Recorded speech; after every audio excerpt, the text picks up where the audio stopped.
Hello guys, welcome back to my channel. আজকের প্রশ্ন হলো আন্তর্জাতিক রাজনীতিতে ঠান্ডা লড়াইয়ের বিভিন্ন পর্যায় ফেসেস অফ কোল্ড ওয়ার সম্পর্কে আলোচনা করো। ভূমিকা: দ্বিতীয় বিশ্বযুদ্ধের পর মার্কিন যুক্তরাষ্ট্রের নেতৃত্ব অধীন পুঁজিবাদী জোট এবং সোভিয়েত ইউনিয়নের নেতৃত্ব অধীন সমাজতান্ত্রিক জোট মতাদর্শগত ও বাণিজ্যিক স্বার্থে আন্তর্জাতিক রাজনীতিতে পরস্পর সম্মুখ সমরে লিপ্ত না হয়েও পারস্পরিক দ্বন্দ্ব ও রেষারেষিতে জড়িয়ে পড়েছিল, যা আন্তর্জাতিক সম্পর্কের ইতিহাসে ঠান্ডা লড়াই বা ঠান্ডা যুদ্ধ নামে পরিচিত। অধ্যাপক লুই হ্যালের ভাষায় এ হলো কাঁকড়া বিছে ও মাকড়সা লড়াই।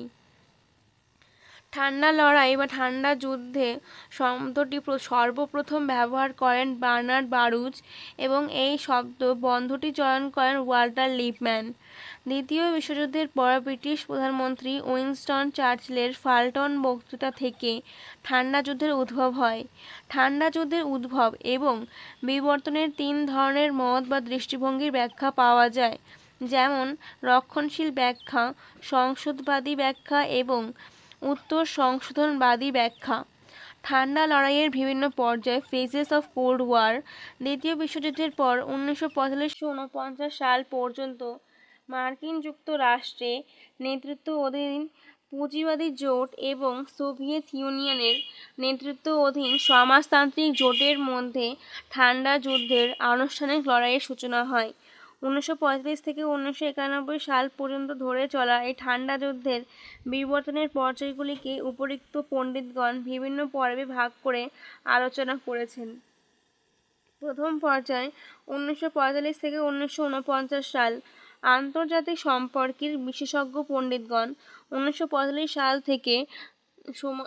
থেকে সময়কালকে ঠান্ডা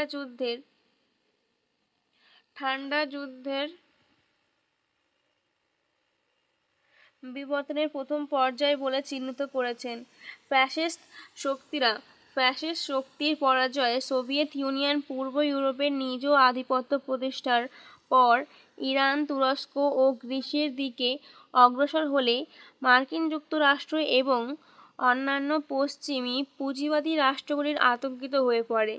সোভিয়েত ইউনিয়নকে বাধা দেওয়ার উদ্দেশ্যে মার্কিন রাষ্ট্রপতি এক নীতি ঘোষণা করেন, যা ট্রুম্যান নীতি নামে খ্যাত। সমগ্র বিশ্বে কমিউনিজমের সম্প্রসারণ রোধ এবং মধ্যপ্রাচ্যে তৈল সম্পদের ওপর নিয়ন্ত্রণ প্রতিষ্ঠা ছিল ট্রুম্যান নীতির মূল উদ্দেশ্য। এরপর 1947 সালের জুন মাসে ইউরোপের আর্থিক পুনরুজ্জীবনের উদ্দেশ্যে মার্কিন যুক্তরাষ্ট্র মার্শাল পরিকল্পনা তৈরি করে 1948 সাল থেকে এই পরিকল্পনা কার্যকর হয়। মার্শাল পরিকল্পনার উদ্দেশ্য ছিল সোভিয়েত বিরোধিতা তথা কমিউনিজম বিরোধী জোট গঠন করা। সোভিয়েত ইউনিয়নের এই মার্শাল পরিকল্পনা পাল্টা জবাব হিসেবে কমিউনিফর্ম, কমকেন প্রভৃতি কর্মসূচি গ্রহণ করে। এর ফলে উভয় রাষ্ট্রের মধ্যে ঠান্ডা যুদ্ধ গরম যুদ্ধে পরিণত হতে শুরু করে। ফলত উভয়ের মধ্যে তিক্ততা বৃদ্ধি পায়। এছাড়া 1948 সালে সোভিয়েত ইউনিয়ন কর্তৃক পারমাণবিক বোমা আবিষ্কারের পর ঠান্ডা লড়াই নূতন মাত্রা লাভ করে। দ্বিতীয় পর্যায় 1950 থেকে 1953 সাল। ঠান্ডা লড়াই বা ঠান্ডা যুদ্ধের দ্বিতীয় পর্যায় হিসেবে 1950 থেকে 1953 সাল পর্যন্ত সময়কালকে চিহ্নিত করা হয়। প্রথম পর্যায়ে ঠান্ডা যুদ্ধ মূলত ইউরোপের মধ্যে সীমাবদ্ধ থাকলেও দ্বিতীয় পর্যায়ে বিশ্ব রাজনীতির এই ছায়া যুদ্ধের গরম আবহাওয়া এশিয়া পর্যন্ত ছড়িয়ে পড়ে। দ্বিতীয় পর্যায়ে এশিয়ায় ঠান্ডা লড়াইয়ের কেন্দ্রবিন্দু ছিল কোরিয়া। মার্কিন যুক্তরাষ্ট্রের তৎপরতায় 1948 সালে কোরিয়াকে উত্তর ও দক্ষিণ এই দুটি ভাগে ভাগ করে দক্ষিণাংশের ওপর মার্কিন প্রভাব প্রতিষ্ঠিত হয়। 1950 সালে উত্তর ও দক্ষিণ কোরিয়ার মধ্যে যুদ্ধ বাধে। এশিয়ায় সাম্যবাদের প্রসার রোধ করার উদ্দেশ্যে মার্কিন যুক্তরাষ্ট্র দক্ষিণ কোরিয়াকে সর্বতোভাবে সাহায্য করে। অন্যদিকে সোভিয়েত ইউনিয়ন উত্তর কোরিয়াকে সমর্থন করে। এর ফলে পরিস্থিতি জটিল আকার ধারণ করে। কোরিয়া যুদ্ধে ঠান্ডা লড়াই সর্বপ্রথম চরম আকার ধারণ করে। মার্কিন রাষ্ট্রপতি এই যুদ্ধকে মার্কিন মর্যাদা রক্ষার লড়াই বলে ঘোষণা করেন, কিন্তু এই যুদ্ধের চরম পরাজয়ের গ্লানি মার্কিন প্রশাসনকে ভবিষ্যতের জন্য কঠোর পররাষ্ট্রনীতি প্রণয়নে বাধ্য করে। অন্যদিকে ঠান্ডা লড়াই চালাতে গিয়ে এবং কোরিয়াকে বিপুল পরিমাণে অর্থ সাহায্য দানের ফলে সোভিয়েত ইউনিয়নের অর্থনীতি কার্যত বিপর্যয়ের মুখে পড়ে। পরিশেষে 1953 সালে স্ট্যালিনের মৃত্যুর পর কোরিয়া যুদ্ধের পরিসমাপ্তি ঘটে। স্ট্যালিনের মৃত্যুর পর সোভিয়েত ইউনিয়নের পররাষ্ট্রনীতি বেশ কিছু গুরুত্বপূর্ণ পরিবর্তন সাধিত হয়। তৃতীয় পর্যায় 1953 থেকে 1959 সালকে ঠান্ডা যুদ্ধের তৃতীয় পর্যায় হিসেবে চিহ্নিত করা হয়। 1953 থেকে 1959 সাল এই সময়কালের মধ্যে ঠান্ডা যুদ্ধ ইন্দো-চীন, পশ্চিম এশিয়া ও ইউরোপের সর্বত্র ছড়িয়ে পড়ে।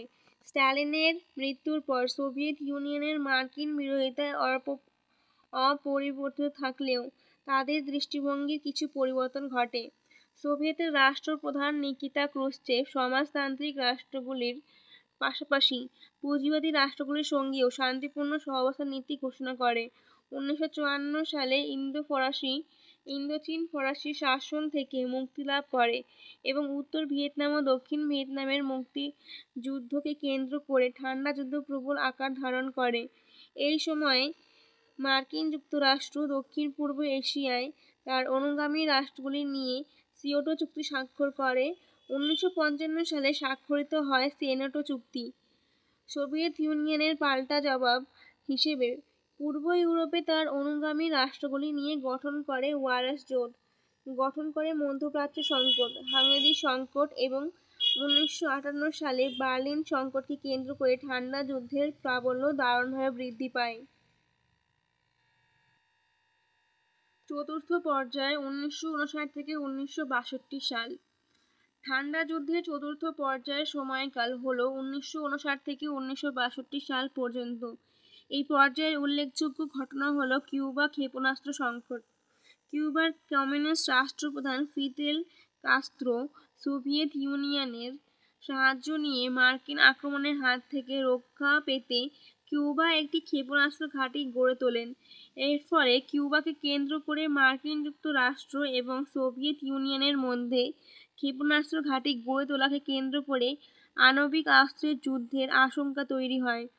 পরিস্থিতির চাপে সোভিয়েত ইউনিয়ন তখন কিউবা থেকে যুদ্ধ জাহাজ এবং ক্ষেপণাস্ত্র প্রত্যাহার করে নেয়। ফলে ঠান্ডা যুদ্ধের এক নতুন পর্ব শুরু হয়। কিউবা সংকট একদিকে যেমন পৃথিবীকে একটি আণবিক যুদ্ধের মুখোমুখি দাঁড় করিয়ে দেয়, অন্যদিকে তেমনি এখান থেকেই দুটি দেশের মধ্যে বন্ধুত্বের সূচনা হয়। 1960 সালে দুটি মহাশক্তিধর রাষ্ট্র কঙ্গো সমস্যায় নিজেদের জড়িয়ে ফেলার ফলে আফ্রিকায় ঠান্ডা যুদ্ধ শুরু হয়ে যায়। চতুর্থ পর্যায়ে ঠান্ডা যুদ্ধের বিশেষত্ব হল দাতাত নীতির উদ্ভব। কিউবা সংকটের পর মার্কিন যুক্তরাষ্ট্র এবং সোভিয়েত পারস্পরিক বিরোধের তীব্রতা কমতে থাকে এবং আন্তর্জাতিক রাজনীতিতে এক নূতন অধ্যায়ের সূচনা হয়।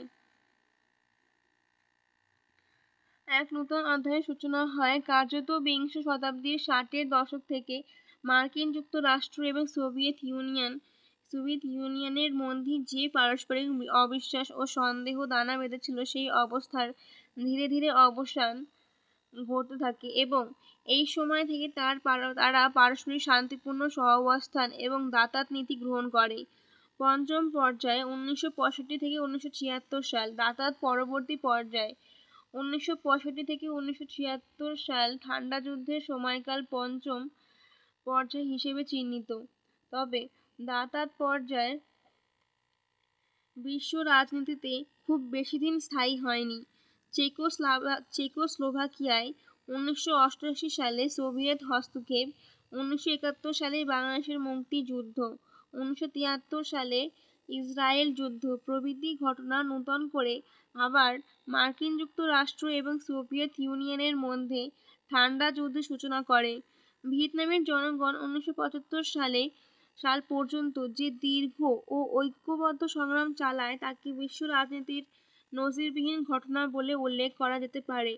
এই যুদ্ধে মার্কিন সরকার লক্ষাধিক সৈন্য ও অত্যাধুনিক অস্ত্রশস্ত্র ব্যবহার করেও, এমনকি বিধ্বংসী নাপাম বোমা প্রয়োগ করেও বিজয়ী হতে পারেনি।